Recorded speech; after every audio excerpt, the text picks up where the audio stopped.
Alright, so in this video, it's going to be a kettlebell workout for your abs. So we're going to have 4 different movements, and we're going to be performing them 3 times. Alright, 3 times through. So real quick, if you're new to the channel, be sure to subscribe. I'll be doing workouts and different things, product reviews, stuff like that. If you're on my website, I'll have a thing on there to subscribe to. If you haven't visited my website, you're on YouTube right now, be sure to go to my website. I'll have more on this workout. And then also, it's at hometraininggym.com, and there'll be just a little bit more, and then a couple other workouts that you can probably see from there as well. So let's get into the kettlebell workout for your abs. First thing we have is going to be Russian twists, all right? And then sit-ups. These sit-ups are actually going to be a little bit different than probably what you think. So be sure to watch all the way through on this. I'll be going over each one of these movements. Then we have a Kettlebell Crunch. Probably have never heard of that one, so that one's going to be a little bit different as well. And then plank pulls. All right, so each one of these is going to be 20 reps, right? And we're going to be doing it 3 times. So we're going to go through all this once, and then that's 1 round. We got 3 of those. So every time you complete 20 reps, you'll move on to the next movement. All right, so let's get into each movement, how to perform them, and if we need to modify them a little bit. The only thing that you need for this workout is a kettlebell, all right, and either a mat or some type of softer surface, because you'll be on the ground for most of this, probably actually for all this, so you'll be on the ground, so you'll need something soft to lay on. But let's get into each movement. I'll teach you how to do it. Also, if we need to modify it a little bit, I'll get into that as well. Alright, so for this workout, I'm going to use a 35-pound kettlebell. I'll probably suggest using one a little bit lighter, probably between 15 to 25 pounds for this workout, just because it is a lot of reps.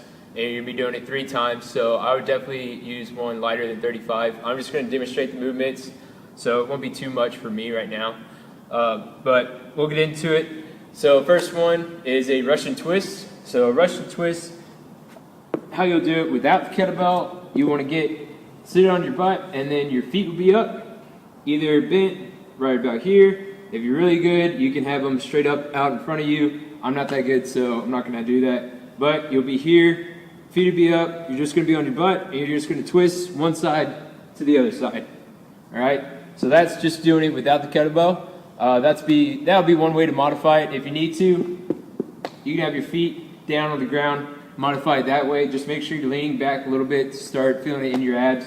But use it with the kettlebell. You can grab it by the handles like this, feet be up, touch, touch.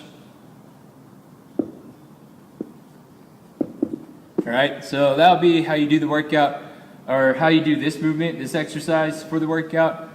Doesn't really have to be too much. Again, you can modify it by having your feet down, doing it without a kettlebell, or if you're really good, having your feet up or straight out. So any one of those progressions work. Each time you touch one side to the other side, that'll count as 1 rep. So if I were to take the kettlebell and have it here,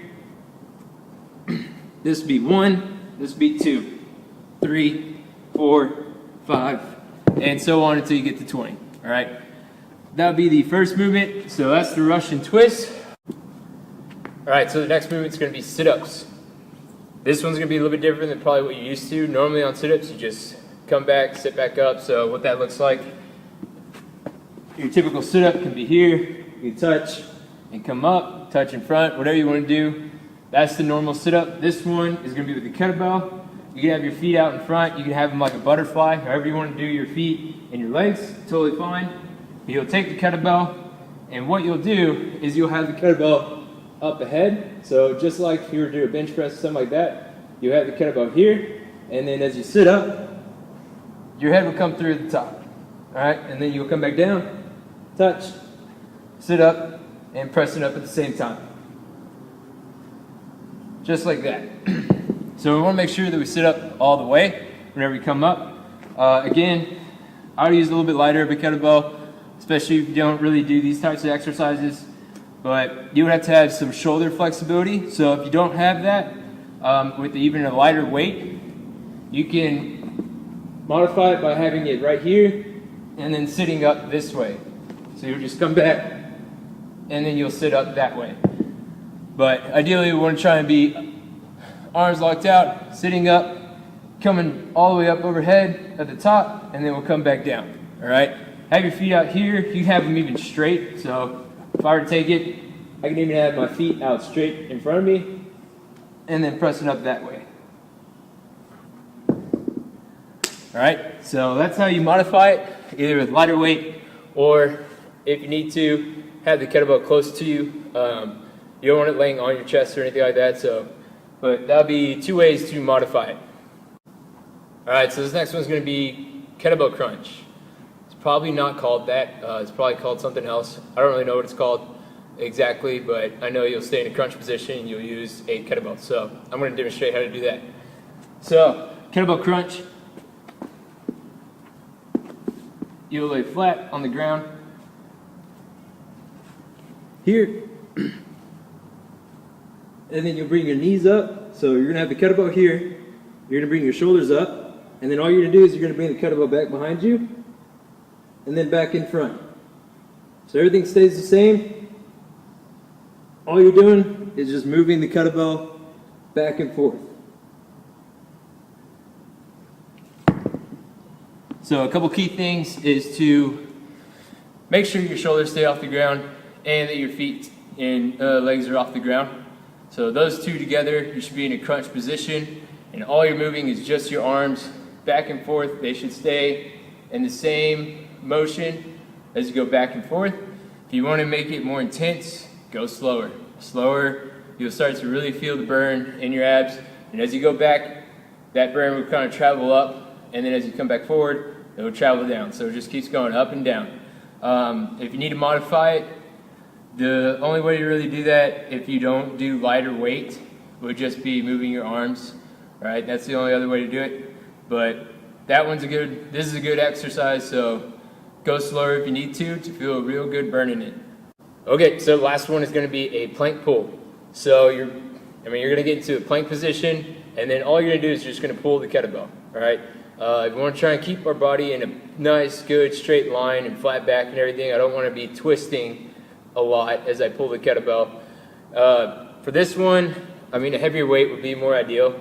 So if you do have a heavy one, I would advise using that one just because you'll be able to feel it a little bit more. But how you do it is you're going to get to a plank position. So I'm going to demonstrate it sideways and then I'll demonstrate it forward. But you're going to get into a plank position, so hands underneath your arms and underneath your shoulders. Feet are going to be out right here. And then that kettlebell is going to be out next to you. And all you're going to do is you can have your feet a little bit wider, but you're just going to take the kettlebell and pull it to the other side. Kettlebell and pull. So I don't want to twist this way and then pull. All right, we want to keep our spine as straight as possible. I'm going to grab and then pull. Grab and then pull. All right, so what it looks like from a front view. Hands underneath, nice flat back, one straight line, grab and pull. All right, just like that. So each time you pull, that's a rep. All right, so we have 20 of them, 20 of each, and then same thing goes for the other ones. Each time you do back and forth, that's a rep, and so on and so forth. Okay, so that is the kettlebell workout for your abs. 4 different movements, 20 reps of each. Remember, on Russian twist, each time you touch, that's a rep. On the sit-ups, obviously every time you come up, that's a rep. And then on the kettlebell crunch, as you come back and as you come forward, that'll be the rep. And then on the pulls, the plank pulls, every time you pull it through, that's also a rep. So that's how you'll count this. Remember, you got it for 3 rounds, all right? But all you need is a kettlebell. On the plank pulls, like I said, I would probably use the heavier one just to feel it a little bit more, but you can use the same one if you need to. But other than that, I would use the lighter one for any other one. If you need a kettlebell or anything like that, you can visit my website, or if you're already on my website, I have a few spots where you can look at them. I go over a few of them and stuff like that to try and figure out which one best works for you. All right, so give it a try, share it, like it, and also be sure to subscribe if you have not already.